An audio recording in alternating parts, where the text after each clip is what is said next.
Hello, and welcome to another episode of the Cycle Breaker Parents Unite podcast. And today I have someone very exciting and very inspirational who I am so lucky to have met. And she's called Deirdre Maguire. Now, Deirdre is a world-class mind wellness expert. Sorry, Deirdre. And she's a life coach. She is an author, and I'll be putting links to her book in the show notes. And she is, I love this, a master change agent. So she just uses so many skills. And this is actually episode 1 of a 3-part series, because Deirdre and I had a chat the other day, and frankly, we have so much to talk about, and she has so many great ideas that will support everybody, but especially cycle breaker parents, that we couldn't just keep it to one. So welcome, Deirdre. It's so great to meet you. Thank you so much, Laura. I am so excited and delighted to be here, coming to you from Ireland, a rainy, wet Monday in Ireland. I'm looking out at the Mourne Mountains in County Down here, and thank God I have the ability to be grateful, even though it's a shitty day. I love it. I won't tell you that it was 34 degrees today. Oh my Lord. Yeah, Vietnam to Ireland. I love the internet, although sometimes it does test us somewhat, as we found out today. So today, Absolutely. This is our first of the 3 podcasts. Deirdre and I were thinking about, when we're thinking about behavior change, because essentially that is what cycle breaking is, whether you're breaking your own cycle, whether you want to break societal cycles in how adults relate to children, or you're, from your tough upbringing and you want to change things for the future because you've decided that you don't any longer want to be controlled by the way that you were raised. It starts with fundamentally your underlying beliefs. And I think a really good way of talking about this is, how everybody says, oh, I'm completely immune to marketing. And then you find yourself clicking through to stuff. And the reason is it taps into your underlying beliefs, because the marketers are very, very clever and very good at that. So I wondered if, Deirdre, because this is one of your specialisms, could you explain a bit about the subconscious and the conscious beliefs? Because it's a big part of both of my work with parents and your work with your clients, isn't it? Exactly, Laura, you've hit the nail on the head. We believe that we are in control, and actually the unconscious mind is controlling us. And this is what excites me about this work, because when step 1 is awareness. When you know this, then you're on the road to, recovery back to you. That's what I say. Yes. Thing where people say, find myself. You say it's not finding yourself. It's unpeeling everything to get back to your real self. That's right. What I say, you're not discovering yourself, you are uncovering yourself. And it really is, that's what my work is about, giving you back to you. And, some people think, well, I don't want you to give me back to me because I don't actually like me very much.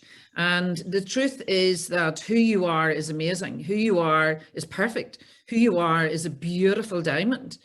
That's how I describe it to my clients. You are amazing. You're incredible. You just have some dodgy downloads, and that's such a great way of saying it. Dodgy downloads. Yeah, dodgy downloads. Like if you look at a child, my nephew has a wee boy, and he's absolutely beautiful. And I compare him to, a new phone with factory settings. There's nothing there.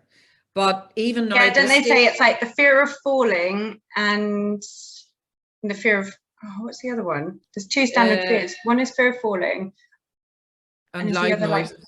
And loud noises. That's all we're born with. Everything else is a learned response to what we've experienced. So if you can imagine that, like Theo, my nephew's son, already has, his family support Liverpool. So now he's got that app on his phone, he's got the Liverpool app, and he's Irish. He's got the Irish app. They've given him a name. He's called Theo. So he's got the Theo app.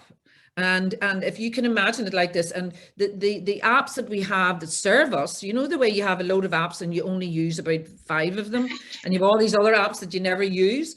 So if you can imagine that the mind is like that if we put ourselves into context, when we come into the world, we come into their world, okay? And it's, you know, it's a lottery, and we come into, we're perfect. Every child is perfect. There are no bad babies. Every child is perfect, but we come into their world, and they have their stuff, or they have their shit, whatever way you want to look at it. Every parent, every single parent, and no parent has ever been a parent before. So I always say that, like, when I became a parent, I was 29 when I was pregnant, and I had Sophia, my eldest, when I just turned 30. That was 3 decades of conditioning by life, by the world, by how I grew up, by where I grew up, by all of that. And you none of us enter parenthood, like, no 30-year-old is a blank tablet. Like, no way. And I think a lot of us are expected, especially first-time moms and first-time dads, we're expected to function as if we don't have that baggage. Yes. On virtually no sleep and with a screaming person, and it's just not possible. It's a really unrealistic expectation that we can face all the things that come into our lives as if it was the first time we'd seen everything, because we've been, you know, conditioned and learned all our lives. It's so interesting. You know, I have worked with thousands of people by this stage, and one recent client comes to mind, this young man, absolutely beautiful young man, who came to me, and he had lots of problems, and we went into the subconscious mind, figured out which apps he had that didn't serve him, took them off, cleared those out, and he met a girl, and they got into a relationship, and it was beautiful. And the next thing, she was pregnant, and that is when the proverbial really hit the fan. Yeah. He contacted me, and I knew it was coming. He contacted me then, and he said, I just cannot cope. Everything started to come up. Yeah. Everything that he had not. That's so common. Yeah, because, and people say, especially with psycho, this is why I set up this work. Oh, Deirdre, it's amazing. This is why I set up this work, because there's these memes that go around. It's like, you should deal with all your stuff before you have children so you don't pass it on. But the thing is, you don't realize you have it until you have children. And then they throw up this mirror, and you're like, whoa, I'm really scared of this. Whoa, yelling in my face reminds me of that time when my dad used to yell in my face. But until you've had that experience, you wouldn't have had that mirror. You know, children being, as Dr. Shafali says, children are that mirror, and parenthood and stepping into that role, you can't deal with that until you're faced with it, and you won't be faced with it until that experience happens. Or it absolutely will flag it up, but because I know how the mind and body works, and he had the good sense to contact me. And I said, right, yes, we have a bit more to do here, and now you're ready for it. And it was beautiful. It was a beautiful transition. We did, it was a couple of hours. And in a couple of hours, we were able to drop these programs. And now he is free to be who he wants to be as a father to this beautiful little girl.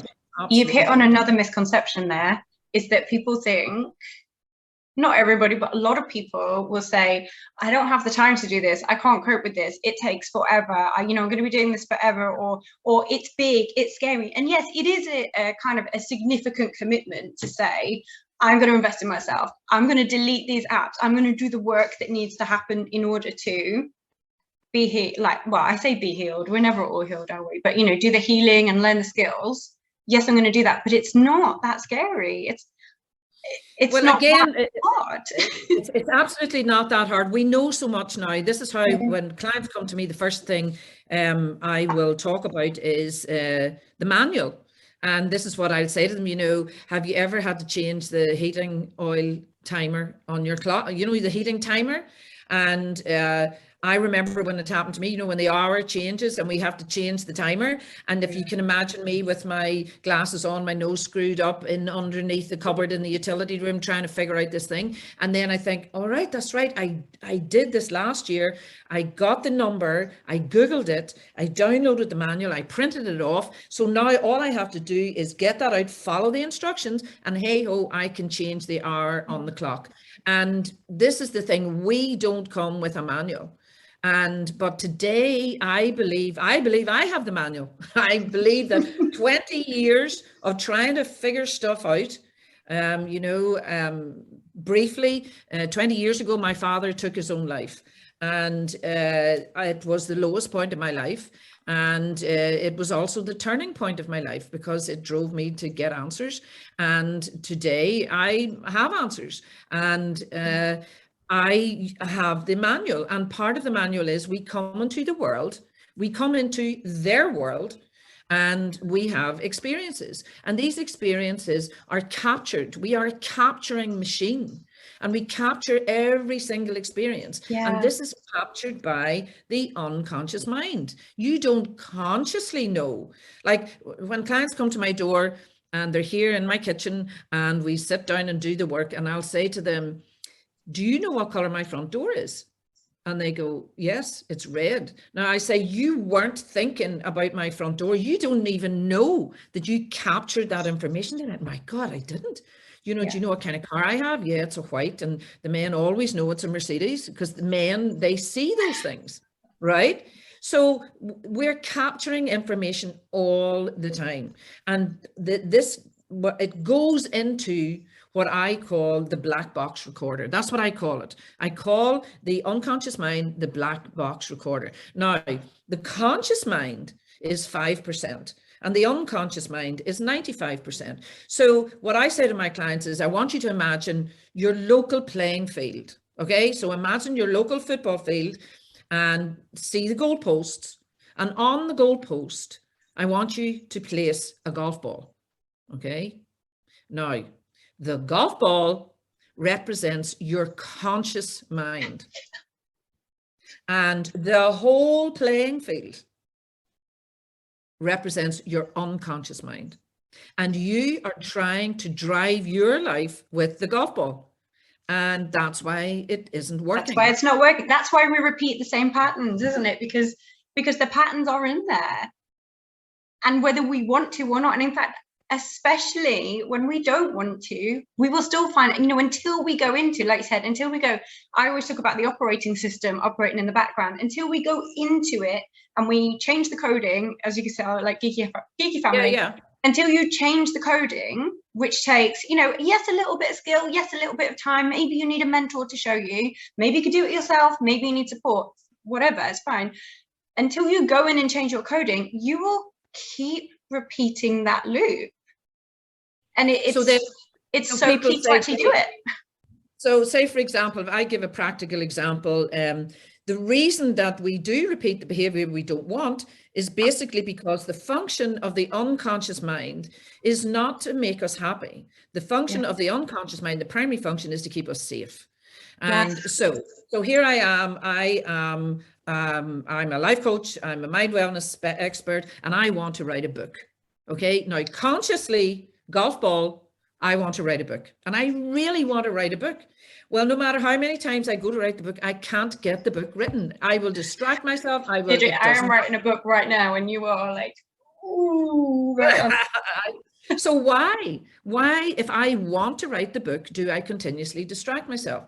Well, here's the thing. When we go into we're trying to write the book with the golf ball, but the whole playing field is driving the bus. Okay. So when you think about it, the unconscious mind has captured everything that keeps it safe. So in primary 2, I got my spellings wrong. In primary 7, I got, the teacher shouted at me. So I downloaded the belief that beliefs drive our lives. I downloaded the belief that I'm stupid, that I'm no good at English. So then, and this is actually true, what happened to me, I go on to school, and I went to grammar school, I was educated, I was at boarding school, but I still had this belief that I was stupid, that I wasn't good enough, and that I couldn't. So every week I used to work so hard at these essays, and every week I would wait for the English teacher to read mine out. Okay, and she never did. And she said to me, Deirdre, you're not good enough. You're not good enough. So I proved them right. Oh no, so an authority figure has said that. Exactly. And so then like you said, it seeps in, it gets stored, and it becomes I have certificates to prove that I'm not good enough. Okay, I have GCSEs that are not good enough grades. Now I passed, but they weren't good enough. So here we are, fast forward, and here I am now, and I want to write a book. And consciously, I want to write the book, but unconsciously, the unconscious mind which is also known as the intelligent idiot. It's the intelligent idiot because it's keeping me safe. It's keeping me safe by saying, no, Deirdre, we're not going to do that. We're not going to Yeah, write you don't that want to book. open yourself up to that rejection and that judgment. So the safest thing is not to. Yeah, we have to stay safe. So we're not going to do that. So the work that I do teaches you how to override the system. And when I use the analogy of the heating, I say, people don't know this, but you're actually in charge of the heating. You can set the timer to come on at 10, come off at 4, come on at 6, go off at 7. But absolutely, and people do not know this because we haven't, it's not your fault. We haven't been taught it. You can override the system. Do you know, it just also makes me think of like how many years when I first started driving, how many years I basically spent 6 months of a year an hour behind. Because, you know, and then when I finally Googled how to change the timer on, I mean, it was a Fiat Punto, it wasn't high tech. And I was like 2 buttons. So this is the thing. 3 years on the wrong hour, and every day I had to go through that. Oh wait, I'm late for work. Oh no, I'm not. Oh, I don't know. So every time I put myself through that, and all I needed to do was literally go into the operating system and change it. So 5 minutes. That's the thing. That's how exactly easy it is. The model, isn't it? Exactly, and that's, people don't know how easy it can be. Now, it's not, it can take time, it's simple, and simple but not always easy. Some of us have lots of apps, some of us have lots of downloads. I'm 65, I have more downloads than the 20-year-old who comes to the door, and it's, you know, it's a couple of sessions and they're gone. And it's like, I hate you. You know, you're just away on, it's all done. I know. But the beautiful thing is, like I say, I am 65. I've never been older. I've never been fitter, and I've never been happier, because I know that happiness is a skill. And this is an introduction into it, how it works. First of all, that's the next podcast. That is the next podcast, which I'm excited about. That's it. The podcast 2 is about happiness as a skill, which is so absolutely amazing. That's it so well, so it follows on. There was one thing you said, Deirdre, about, you know, you're saying about the apps and things, and something that I think is really important to note for cycle breaker parents. So if you're a cycle breaker parent, you had a tough upbringing, and I use the word tough because that can cover, you know, big T trauma, little t trauma. It can cover like what me and you were going to talk about, how, you know, we both had dads with alcohol addiction issues who took their own lives, which is like, seriously, that is a serious thing. Yeah, that first meeting we were like, whoa. So, you know, we both have been there, and we both have done the work to come out the other side. So we are kind of living case studies, I suppose.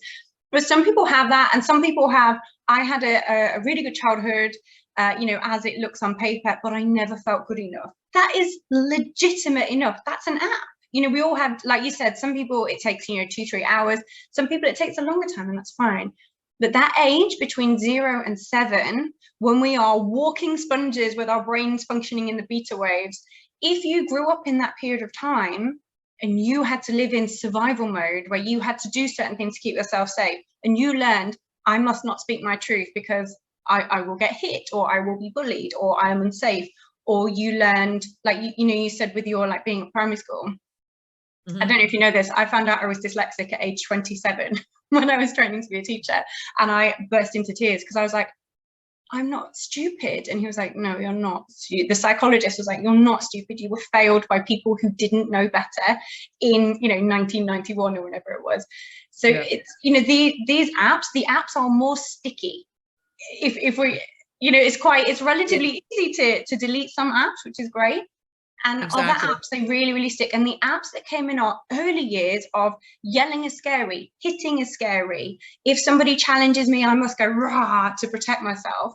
If you don't change those apps or delete those apps, that is why people end up shouting at their children or being passive aggressive or using punishment, because their subconscious is protecting them. Well, that's actually your model of the world. So you have downloaded a model of the world. And, you know, you've shared there about, you know, parents who used alcohol. And part of my journey was to go into 12-step recovery. I was in 12-step recovery for 10 years. And I classically remember, you know, being in meetings And when I say 12-step recovery, for those who may not know, it's AA, Alcoholics Anonymous, or Al-Anon, which is for families and friends of alcoholics. That's another discussion for another day. I don't believe in full alcoholism. I believe that abusing alcohol is a coping skill. And, that's like Gabor Mate says, the king of trauma. He talks about that.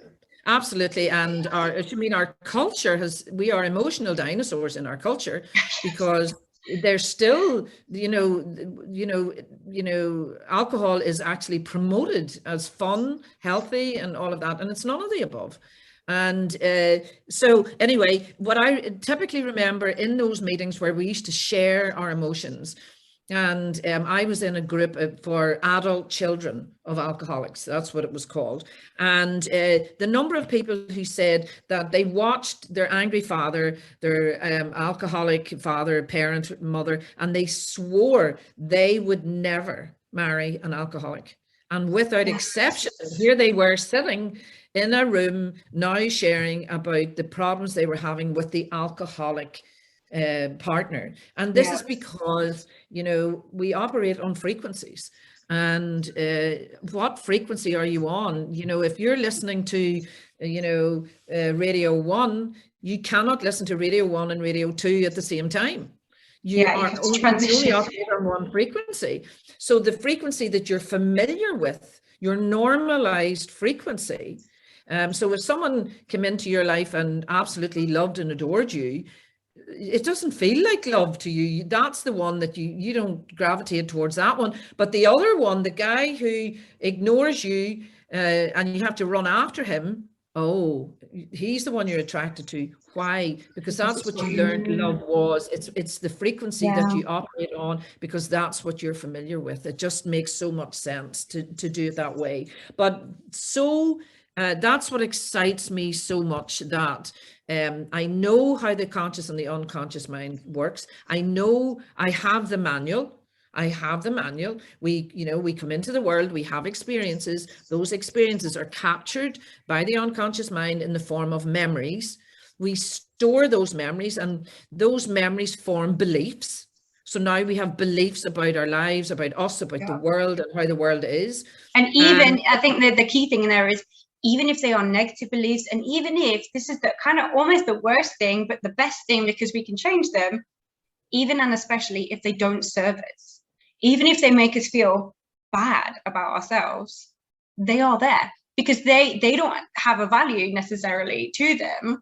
There is a value to us, but if somebody often tells you that you are stupid, or you are not worthy, or you are not good enough, or they treat you like that, and then the early forming mind comes to the conclusion, I'm not good enough, I'm not loved, the world is not safe, people are scary, that kind of thing, then we will, it is what it is, that becomes a belief, and then we hold it. And so we get to unpick it. But the truth about it is,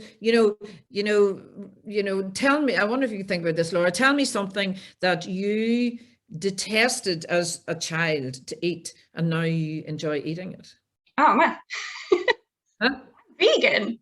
I am the kid who never ate vegetables, who now eats vegetables. So beliefs, and I mean, all that is a belief. All it literally is a belief about what vegetables are, or whatever, and so I was, I'm vegetarian too, and back in the day, so we can change beliefs. This is the beauty of it. We can change what we believe. Remember, when we do, the rest follows, the behavior follows, because the beliefs are no longer holding us back. The beliefs are what's driving it. The beliefs drive our lives. And I was just saying to you before we came on that I wrote this on my Instagram today. Beliefs are the soil that results live in. Beliefs are the soil that results live in. And so the question is, what are you believing? So when you have a problem, when you have something, what am I believing in this present moment that's not true? What is the lie you're telling yourself? What is the lie? What is the lie? What is the lie you're absolutely telling yourself in this moment, that you're not good enough? It's a lie. Yes, Deirdre, this is incredible, because we're singing from the same hymn sheet, and we can just do so much good. This is why we talk about it all the time, isn't it?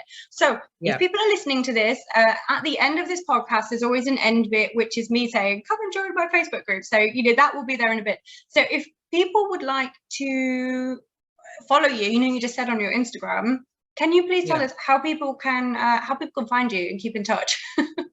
So my Instagram is Deirdre.Maguire, Maguire. Oh, I'll put it all in the the show notes. Okay. We'll put it in the show notes, so you can just click through. So if you listen to the podcast on the go, it's all written down, so don't worry. So you can follow Deirdre on Insta. And my website is deirdremaguire.com or the stresssolutionssystem.com. And you can find me on Facebook, Wisdom of Ireland, Deirdre Maguire at Wisdom of Ireland. Beautiful. Oh, I love that. Wisdom of Ireland. Thank you so much. And also, do you have anything going on that we can, we could plug into that? You know, because a lot of people, we listen to podcasts. If they're anything like me, I will listen to a podcast and I'll be nodding along, and then I'll say, I want more. So if anybody else is listening. So absolutely, Laura, if you go to my website, deirdremaguire.com, and you click on the mailing list, you know, I give your email and get onto the mailing list, you will get a supercharged, powerful, free mini series. It's just a little quick series that explains, all you have to do is listen to me, and I'll be there telling you how your mind and body works and how you can get better results instantly in your life. So go along and do that. I'm smiling because I just signed up for it like half an hour. And I do also have I have created my own 8-week online program, and it's called the Stress Solution System. I'm currently running it. We're finishing it this week. It's an 8-week one, and we're finishing in this week. But if you go to the website, you can sign up for it, and I will let you know when it's available again. And I also have a private membership Facebook group. It's £20 a month, which is very reasonable, and you just get more of this, lots of information, and I go live once a week, and we have fun, community, and learning. Perfect. Deirdre, thank you so much. And I will see you in the next episode that we're doing together, which is, like you just said before, happiness is a skill and you can learn it. So it's mine and Deirdre's take on that. So thank you so much. Thank you, Laura, for having me. It's been a delight today. Thank you very much indeed.